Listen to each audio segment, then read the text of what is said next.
transakčná daň je z môjho pohľadu nie úplne šťastný legislatívny počin. S postupom času sami vidíme, že dôsledky sa ukazujú postupne.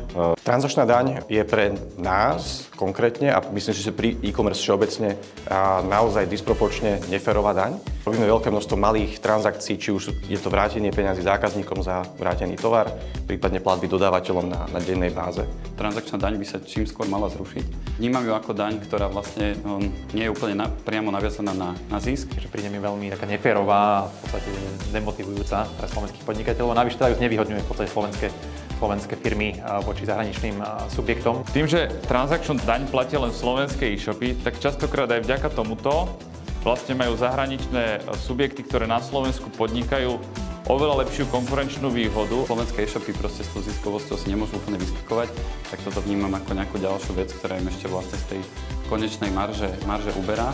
E-commerce je relatívne nízkomaržový biznis. Nie je vôbec neobvyklé, že e-commerce dosahujú ziskovosť na úrovni 1 až 2%. V našom prípade zatiaľ za prvé mesiace, ktoré transakčná daň je v platnosti, a sme si napočítali, že naše zdanenie sa späťnásobilo. Pre nás ako firmu je transakčná daň veľký problém. Takže môžeme vidieť, že tie dôsledky nie sú len finančné, ale sú aj možno v otázke preferencií spotrebiteľov, v otázke konkurencieschopnosti slovenských podnikov.